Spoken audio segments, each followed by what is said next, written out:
अब 1991 के अंदर जब ये एंड होती है जंग कोल्ड वॉर 1991 में, और सोवियत यूनियन टूट जाता है, रशिया बन जाता है, तो बहुत सारे नज़रियात आए, जिसमें से दो नज़रियात जो हैं वो सबसे कॉमन हैं और सबसे मशहूर हैं। उनमें से एक जो नज़रिया है वो है एंड ऑफ हिस्ट्री का, और दूसरा जो नज़रिया है वो क्लैश ऑफ सिविलाइजेशन का नज़रिया है। जो एंड ऑफ हिस्ट्री का नज़रिया था वो एक अमेरिकन जापानीज़ प्रोफेसर था फ्रांसिस फुकुयामा, उसने दिया अपनी किताब and of history and the last man. और उस थीसिस के अंदर उसने ये बात की कि अब जो है दुनिया की तारीख का खात्मा हो गया। इसका क्या मतलब है एंड ऑफ हिस्ट्री या दुनिया की तारीख का खात्मा? इससे मुराद ये नहीं है कि कोई क़यामत आ रही है या we are going to end this world. End of history का मतलब ये था कि इंसानी तारीख के अंदर जितनी भी डेवलपमेंट हुई है, जितनी भी तरक्की हुई है, उसकी वजह मुख्तलिफ नज़रियात का आपस में तजाद था या कन्फ्लिक्ट था या कंट्राडिक्शन थी कि दुनिया के अंदर मुख्तलिफ नज़रियात रहे हैं और वो मुख्तलिफ नज़रियात अपने आप को दुनिया में इम्प्लीमेंट करना चाहते थे, और उनके कन्फ्लिक्ट की वजह से स्टेट्स और रियासतों के दरमियान इख्तलाफात होते थे, क्योंकि वो इख्तलाफात की बुनियाद वो नज़रियात होते थे। और 20वीं सदी के अंदर वो नज़रिया जो है वो कैपिटलिज्म और सोशलिज्म की सूरत में डेवलप हुआ। अमेरिका जो है वो कैपिटलिज्म को लीड कर रहा था और रशिया या सोवियत यूनियन सोशलिज्म को लीड कर रहा था। अब सोशलिज्म को शिकस्त दे दी है अमेरिका ने और कैपिटलिज्म ने रशिया को, और इस शिकस्त के साथ सोशलिज्म का नज़रिया ख़त्म हो गया, क्योंकि अब उस नज़रिए को लीड करने के लिए कोई दुनिया में रियासत मौजूद नहीं है। तो इसलिए अब दुनिया को जो लीड करेगा वो एक ही नज़रिया होगा, और वो होगा कैपिटलिज्म का, लिबरल कैपिटलिज्म का, लिबरल डेमोक्रेसी का। और अमेरिका जो है वो दुनिया की सुपर पावर होगा, क्योंकि उस नज़रिए को प्रोटेक्ट करने में और इम्प्लीमेंट करने में अमेरिका का रोल होगा। और इसको उसने कहा कि एंड ऑफ हिस्ट्री है, कि अब दुनिया में कोई नया नज़रिया नहीं आएगा। और इसको दुनिया में बड़ी जो है वो चर्चा हुआ कि socialism is over, it is defeated. और दूसरा नज़रिया जो था वो एक और अमेरिकन प्रोफेसर है सैमुअल हंटिंगटन, उसने दिया, और उसका नज़रिया ये था एंड क्लैश ऑफ सिविलाइजेशन का, कि नहीं ये एंड ऑफ हिस्ट्री नहीं है। आप दो इनके दोनों बड़े अच्छे दोस्त थे और इनके बड़े क्लोज रिलेशनशिप थे फ्रांसिस फुकुयामा के और हंटिंगटन के। तो इन्होंने कहा कि नहीं ये एंड ऑफ हिस्ट्री नहीं है, ये क्लैश ऑफ सिविलाइजेशन है। दुनिया में अब जो जंगें होंगी वो तहजीबों की बुनियाद पे होंगी, और उस तहजीब में अमेरिका की जो सिविलाइजेशन है जिसको वो लिबरल वर्ल्ड ऑर्डर कह रहा है, ये वेस्टर्न सिविलाइजेशन कह रहा है। अब वेस्टर्न सिविलाइजेशन को दो तहजीबों से या दो सिविलाइजेशन से खतरा है, एक इस्लामिक सिविलाइजेशन से खतरा है और दूसरा चाइनीज सिविलाइजेशन से खतरा है। क्यों चाइनीज सिविलाइजेशन से खतरा है? क्योंकि चीनी जो है, ये चाइनीज सिविलाइजेशन जो है वो लिबरल वर्ल्ड ऑर्डर पे बेस नहीं करती है। उनका पॉलिटिकल सिस्टम डेमोक्रेसी को नहीं मानता, उनका इकोनॉमिक सिस्टम बड़ी हद तक वेस्ट की तरह है, लेकिन उसके अंदर भी डिफरेंसेस हैं, और वो कल्चरली बड़े जो हैं अपनी सिविलाइजेशन को ओन करते हैं। और चीनी जो है अपनी ज़ुबान और कल्चर के लिहाज से बड़े जो हैं वो क्या कहते हैं अपना एक्टिव है, और अपनी कल्चर और सिविलाइजेशन के लिहाज से वो बड़े पोजेसिव हैं, sorry that's the more appropriate word, वो बड़े पोजेसिव हैं, और इस वजह से वो वेस्ट को ओन नहीं करते हैं, कल्चर को, आइडियोलॉजी को। तो इसलिए उससे खतरा है। दूसरा इस्लामिक सिविलाइजेशन से है, क्योंकि मुसलमान भी लिबरल नहीं है, ये डेमोक्रेसी को इतना नहीं मानते हैं, ये वेस्ट के खिलाफ हैं और वेस्ट नज़रियात को अपनी शरीयत के खिलाफ समझते हैं, और ये शरीयत लाना चाहते हैं जो इस दुनिया में इम्प्लीमेंट नहीं हो सकती। तो इसलिए इन दोनों के साथ जंगें होंगी, और 9/11 के बाद ये आइडियोलॉजी बड़ी प्रमोट हुई और प्रोपागेट हुई, और शायद हंटिंगटन को खुदा का स्टेटस दिया गया कि इतना काबिल प्रोफेसर था कि उसने दुनिया को पहले ही बता दिया था कि मुसलमानों की और अमेरिका की और यूरोप की तहजीबी जंग होगी। तो ये थी।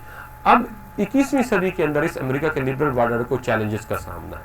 वो चैलेंजेस हम बाद में देखेंगे, पहले हम देख लेते हैं कि वो चैलेंज कहाँ से आ रहा है। और उसमें से जो एक बहुत बड़ा चैलेंज जो आ रहा है, वो चैलेंज आ रहा है चाइना की तरफ से, और चाइना एक नया वर्ल्ड ऑर्डर लेके आ रहा है। वो वर्ल्ड ऑर्डर क्या है? क्या वो वर्ल्ड ऑर्डर अमेरिका और वेस्ट के लिबरल वर्ल्ड ऑर्डर से बेहतर है?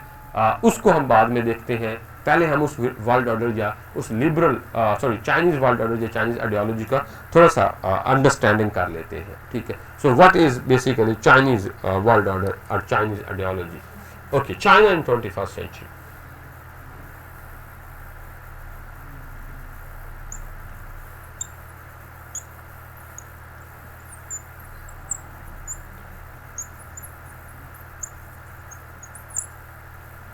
ओके, सो अगर आपने चाइना इन 21st सेंचुरी को समझना है तो थोड़ा सा हमें बैकग्राउंड में जाके चाइना की एवोल्यूशन को देखना होगा फ्रॉम 1950 से लेके 2000 14 तक। ये वो तकरीबन 60-65 साल की चीन की तारीख है, जिसको स्टडी करना बहुत ज़रूरी है अगर आप चाइना की जो 21st सेंचुरी के अंदर एक राइज है उसको अगर समझना चाहते हैं। अगर आप देखें तो जो मॉडर्न चाइना है, इनकी जिस चाइना की हम बात कर रहे हैं, जो अमेरिका को चैलेंज करने जा रहा है, ये वो चाइना है जो 1949 के चाइनीज़ रेवोल्यूशन के बाद पैदा हुआ, और उस रेवोल्यूशन को आप माओइस्ट रेवोल्यूशन कहते हैं या कम्युनिस्ट या सोशलिस्ट रेवोल्यूशन कहते हैं। उससे पहले वाला जो चाइना था वहाँ पे बादशाह थी, और वो बादशाह बड़ी वेस्ट से इंस्पायर थी और प्रो वेस्ट थी, और वो वेस्ट को ब्लाइंडली फॉलो करती थी।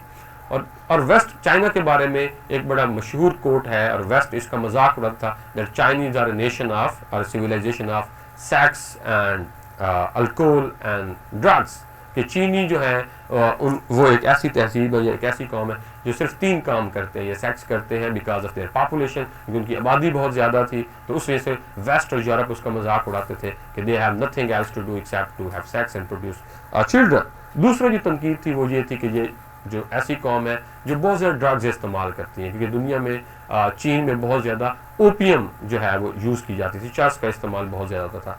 और ये कौम जो है चर्स पी के और सेक्स करके सिर्फ आबादी पैदा करते हैं, बच्चे पैदा करते हैं, और कोई काम नहीं करते हैं, क्योंकि चाइनीज़ जो है वो साइंस में और एजुकेशन में और इनोवेशन में बहुत पीछे, इसलिए ये बहुत लेजी है। तो सेक्स, चर्स और opium and lazy, these were 3 benchmark of Chinese kind of characteristics and civilization. ये चीन को जो दुनिया के अंदर वेस्ट इंसल्ट करता था या ह्यूमिलिएट करता था, तो इन बुनियादों पर जब 1949 में ये चाइना के अंदर रेवोल्यूशन आया, जिसको मैंने कहा माओस या कम्युनिस्ट रेवोल्यूशन, इसको माओइस्ट रेवोल्यूशन इसलिए कहते हैं कि जो चाइनीज़ कम्युनिस्ट पार्टी थी जिसने इस रेवोल्यूशन को लीड किया, उसका जो फाउंडिंग फादर लीडर था वो चेयरमैन माओ या माओ ज़ेडुंग था, तो इसलिए इसको माओइस्ट रेवोल्यूशन भी कहते हैं।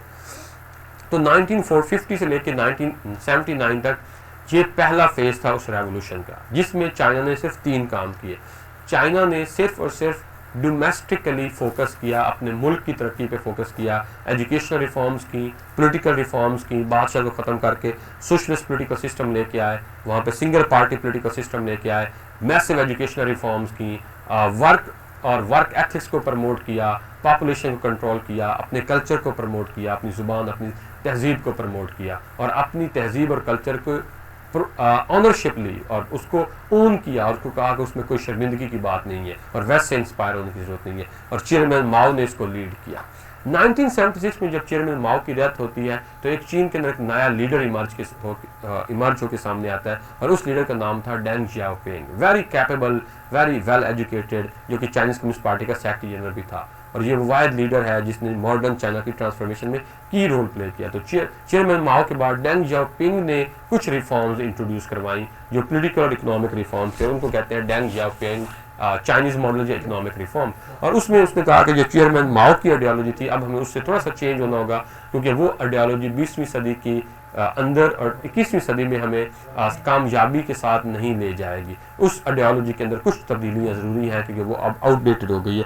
और उसने एक सिस्टम इंट्रोड्यूस करवाया, एक आइडियोलॉजी इंट्रोड्यूस करवाई, जिसको कहते थे 1 स्टेट 2 सिस्टम। दैट मीन्स कि एक तो चाइना के अंदर जो पॉलिटिकल सिस्टम होगा वो मेरिटोक्रेसी पे बेस करेगा, और उसके अंदर इलेक्शंस जो हैं वो नहीं होंगे, यानी कि लिबरल डेमोक्रेसी नहीं होगी वेस्ट की तरह एट द टॉप लेवल, और वहाँ का जो प्रेसिडेंट है वो एक इनडायरेक्ट तरीके से इलेक्ट होकर आएगा, जो मेरिट और एजुकेशन और टैलेंट की बुनियाद पे होगा। जबकि नीचे जो है यूनियन काउंसिल लेवल पे या डिस्ट्रिक्ट लेवल पे या मेट्रोपॉलिटन लेवल पे जो है वो इलेक्शंस होंगे, और वहाँ पे इलेक्टेड लीडरशिप आएगी। और इकोनॉमिकली उन्होंने एक नई टर्म इस्तेमाल की, और वो जो रशिया का कैपिटल सोशलिज्म था उससे उन्होंने अपने आप को डाइवर्ट किया। उन्होंने कहा सोशलिज्म विद चाइनीज़ कैरेक्टरिस्टिक्स। इसका क्या मतलब था कि चाइनीज़ कैरेक्टरिस्टिक्स से मुराद था कि हम सोशलिज्म की जो पुरानी क्लासिकल फिलॉसफी है उसको फॉलो नहीं करेंगे, बल्कि उसके अंदर कुछ तब्दीलियाँ लेके आएंगे जो चाइनीज़ इकोनॉमिक सिस्टम के लिए ज़रूरी हैं। और उसके अंदर उन्होंने फिर एक ऐसा कॉन्सेप्ट इंट्रोड्यूस करवाया जिसके अंदर ओवर प्रोडक्शन तो होगी, प्रॉफिट तो अर्न किया जाएगा, और उस प्रॉफिट का जो मेजर शेयर होगा वो स्टेट के पास जाएगा, जिसको आप स्टेट कैपिटलिज्म भी कह सकते हैं या चाइनीज़ सोशलिज्म भी कह सकते हैं। और this led to the creation of modern China, massive scientific development, infrastructure development, educational reforms, investment और research and development, that led to the birth of the modern China. और उस मॉडर्न चाइना ने फिर 2014 के अंदर जाके दुनिया को पहली दफ़ा बताया कि नो, चाइना की जो पुरानी पॉलिसी थी जिसके अंदर उन्होंने सिर्फ और सिर्फ दुनिया, जिसमें चाइना ने कहा कि वो किसी इंटरनेशनल कन्फ्लिक्ट में हिस्सा नहीं लेंगे, किसी इंटरनेशनल कन्फ्लिक्ट में शामिल नहीं होंगे, वो उनकी जो डिप्लोमेसी होगी वो पीस पे बेस करेगी, वो दुनिया के मसाइल को पीस और डायलॉग के जरिए हल करेंगे। मिलिट्री इंटरवेंशन सिर्फ उसी सूरत में करेंगे जब चाइना के ऊपर अटैक किया जाएगा, जब चाइना की सॉवरेनिटी को हिट किया जाएगा, बल्कि वो जंगों पे खर्चा नहीं करेंगे, जंग में नहीं जाएंगे। Their major focus would be on industrial development, economic reform, science and technology and education. और ये वो प्रोसेस था जिसके अंदर चाइना ने अपने आप को इकोनॉमिकली ग्रो किया, इंडस्ट्रियली ग्रो किया, साइंटिफिकली, टेक्नोलॉजिकली एजुकेशन दी और अपने लोगों को गुर्बत से निकाला। और अगर आप देखें तो पिछले 30 सालों में इस इकोनॉमिक सिस्टम के साथ और इस चाइना की आइडियोलॉजी के साथ चाइना ने तकरीबन 700 मिलियन लोगों को, यानी कि 70 करोड़ लोगों को गुर्बत से निकाला है। और 70 करोड़ लोग जो हैं वो यूरोप और अमेरिका की आबादी के बराबर बनते हैं। ये चाइना की 50% पॉपुलेशन है। और बहुत से इकोनॉमिस्ट और साइंटिस्ट इसको मेरिकल का नाम देते हैं कि ये कैसे हो सकता है कि एक मुल्क अपने 70 करोड़ लोगों को, आधी आबादी को, जो यूरोप और अमेरिका के बराबर आबादी बनती है चीन की, उसको गुर्बत से निकाल ले। तो ये वो चाइना की आइडियोलॉजी थी। अब इसके अंदर चाइना ने आके अमेरिका को जो है वो चैलेंज करना शुरू किया है। और एक तो चैलेंज जो चाइना की तरफ से आ रहा है वो BRI की सूरत में आ रहा है, जिसको आप बेल्ट एंड रोड इनिशिएटिव कहते हैं, या OBR भी कहते हैं, one belt one road project भी कहते हैं। अब वो BRI जो है एक किस्म का चाइना का एक न्यू इकोनॉमिक मॉडल है, वो एक किस्म का चाइना का नया आइडियोलॉजिकल मॉडल है जो अमेरिका को चैलेंज करने जा रहा है। लेट्स सी कि उस मॉडल की, उस आइडियोलॉजी के प्रिंसिपल्स क्या हैं, और फिर हम उसका लिबरल वर्ल्ड के साथ कंपैरिजन करेंगे और फिर देखेंगे कि अमेरिका क्यों 21st सेंचुरी में, ये स्कॉलर्स और एनालिस्ट ये कह रहे हैं कि America is going to be replaced by a Chinese world order and China is going to be new super power. तो पहला जो है उस आइडियोलॉजी का जो है वो है पॉलिटिकल सिस्टम। जो चाइना की आइडियोलॉजी है उसके अंदर जो चाइना का पॉलिटिकल मॉडल या पॉलिटिकल सिस्टम जो है या मॉडल जो है वो डिफरेंट है अमेरिकन मॉडल से। दूसरा इकोनॉमिक मॉडल है।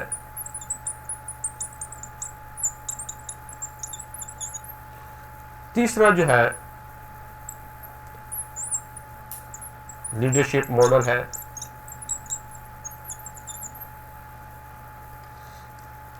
चौथा जो है वो सिविलाइजेशनल स्टेट का मॉडल है।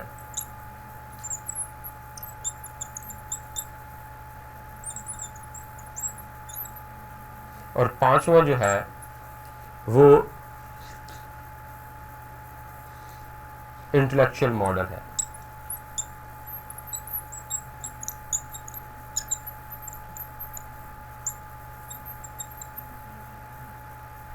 ओके, तो ये वो 5 प्रिंसिपल्स हैं जिसको आप चाइनीज ऑर्डर या वर्ल्ड ऑर्डर कह सकते हैं, जिसको आप चाइनीज ऑर्डर और वर्ल्ड ऑर्डर कह सकते हैं।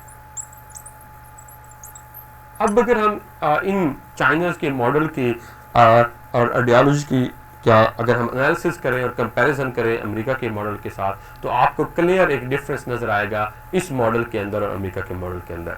और तो इसलिए स्कॉलर्स और एनालिस्ट ये प्रिडिक्ट कर रहे हैं कि 21st सेंचुरी में एक और आइडियोलॉजिकल कन्फ्लिक्ट होने जा रहा है और वो कन्फ्लिक्ट चाइना और अमेरिका के दरमियान होगा। तो पहला क्या है, पॉलिटिकल सिस्टम या पॉलिटिकल मॉडल।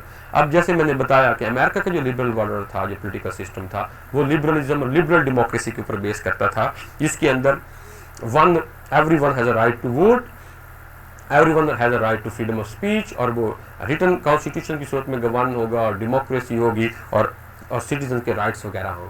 अब चाइना का जो पॉलिटिकल मॉडल या पॉलिटिकल सिस्टम है वो लिबरल डेमोक्रेसी पे बेस नहीं करता है, बल्कि वो पॉलिटिकल मेरिटोक्रेसी पे बेस करता है। जैसे मैंने पहले बताया है कि जो उनका डोमेस्टिक या उनका जो लोकल गवर्नमेंट सिस्टम है, जिसके अंदर उनकी काउंसिल्स आती हैं, उनकी सिटीज़ आती हैं, उनके रूरल एरियाज आते हैं, मेट्रोपॉलिटन कॉर्पोरेशंस आती हैं, वहाँ पे इलेक्शंस होंगे, डेमोक्रेसी होगी, ठीक है। और वहाँ पे लेबर यूनियंस के लोग और डिफरेंट जो इंस्टीट्यूट हैं वहाँ से लोग इलेक्ट होके पावर में आएंगे। लेकिन जो ऊपर स्टेट लेवल पे लीडरशिप होगी वो इलेक्ट की बजाय एक इनडायरेक्ट तरीके से इलेक्ट होगी या अपॉइंट होगी, जिसको चाइनीज़ कम्युनिस्ट पार्टी जो है वो लीड करती है। और स्टेट काउंसिल ऑफ चाइना जो है वो और नेशनल पीपल्स कांग्रेस जो है वो बड़ा की रोल प्ले करती हैं, जो चाइनीज स्टेट के इंस्टीट्यूट्स हैं। और वो जो आपके प्रेसिडेंट्स और प्राइम मिनिस्टर्स और मिनिस्टर्स की अपॉइंटमेंट करते हैं वो उनकी पास्ट परफॉर्मेंस की बुनियाद पे करते हैं। उनकी जो पहले जो वो पॉलिटिकल ओहदों पे रह चुके हैं, चाहे वो गवर्नर रहे हैं मुख्तलिफ सूबों के, या इलेक्टेड लीडर्स रहे हैं मुख्तलिफ लोकल गवर्नमेंट इंस्टीट्यूट्स के, या इवन चाइनीज़ कम्युनिस्ट पार्टी के अंदर, या किसी बड़े बैंक या फार्म के अंदर, या स्कूल और यूनिवर्सिटी में प्रोफेसर के तौर पे, साइंटिस्ट के तौर पे, स्कॉलर के तौर पे, रिसर्चर के तौर पे काम कर चुके हैं, तो उनका वो जो रोल रहा है उसकी बुनियाद पे उसको अपॉइंट किया जाएगा। तो ये वो डिफरेंस है जो चाइना का पॉलिटिकल सिस्टम है अमेरिका के लिबरल वर्ल्ड ऑर्डर से डिफरेंट है। वहाँ पे डेमोक्रेसी नहीं है, वहाँ पे उस तरह अडल्ट फ्रेंचाइज नहीं है, इलेक्शन नहीं है, वोटिंग का राइट नहीं है, या वोटिंग की बात नहीं है। तो ये वो है। अब उस पॉलिटिकल सिस्टम के अंदर जो फ्रीडम ऑफ स्पीच है, जो फंडामेंटल राइट्स हैं, जो हुकूमत पे और रियासत पे तनकीद करने की आज़ादी है, जो आपको लिबरल डेमोक्रेसी में नज़र आती है, चाइना की आइडियोलॉजी में वो आपको नहीं मिलती है। चाइना ये समझता है कि रियासत जो है वो एक फैमिली के हेड की तरह है, और अगर आपको रियासत पे तनकीद करेंगे तो आप इस like you are criticising the head of the family, और जब आप फैमिली के हेड पे तनकीद करेंगे तो आप फैमिली को डिस्ट्रॉय करेंगे। तो इसलिए जो रियासत पे ओपन तनकीद है, जो ओपन क्रिटिसिज्म है, जो पब्लिक क्रिटिसिज्म है, वो नहीं होना चाहिए। अगर आपको रियासत के साथ इश्यूज हैं, डिस्प्यूट्स हैं, आपने रियासत पे तनकीद करनी है, डिसएग्रीमेंट्स हैं, तो आपको रियासत के अंदर रह के, यानी कि चाइनीज़ कम्युनिस्ट पार्टी का हिस्सा बन के, स्टेट इंस्टीट्यूट का हिस्सा बन के उसको रिफॉर्म करने की कोशिश करनी चाहिए। उसके अंदर क्रिटिसिज्म होना चाहिए, पब्लिकली ओपनली दुनिया के सामने क्रिटिसिज्म नहीं होना चाहिए। और इसलिए फ्रीडम ऑफ स्पीच का वो कॉन्सेप्ट जो वेस्ट में मिलता है या लिबरल वर्ल्ड ऑर्डर में मिलता है, चाइना के पॉलिटिकल सिस्टम में आपको वो नहीं मिलता है। इसलिए वहाँ पे वो फ्रीडम ऑफ स्पीच नहीं है, इसलिए वहाँ पे प्राइवेट मीडिया भी नहीं है, प्राइवेट न्यूज़पेपर्स और टीवी चैनल्स भी नहीं है। आपको स्टेट ऑन मीडिया मिलता है, स्टेट ऑन टीवी चैनल्स मिलते हैं जो कि स्टेट नैरेटिव को प्रमोट करता है। तो ये, और इसलिए वहाँ पे बहुत सारे वेस्टर्न मीडिया में और वेस्टर्न एकेडेमिया में तनकीद होती है कि चाइना में ह्यूमन राइट्स नहीं है और वहाँ पे फ्रीडम ऑफ स्पीच नहीं है, और ह्यूमन राइट्स का क्रिटिसिज्म किया जाता है कि चाइना इंसानी हकूक़ की खिलाफ वर्जियाँ कर रहा है, जो काफ़ी हद तक दुरुस्त भी है, लेकिन उसकी वजह ये आइडियोलॉजिकल डिफरेंसेस भी है।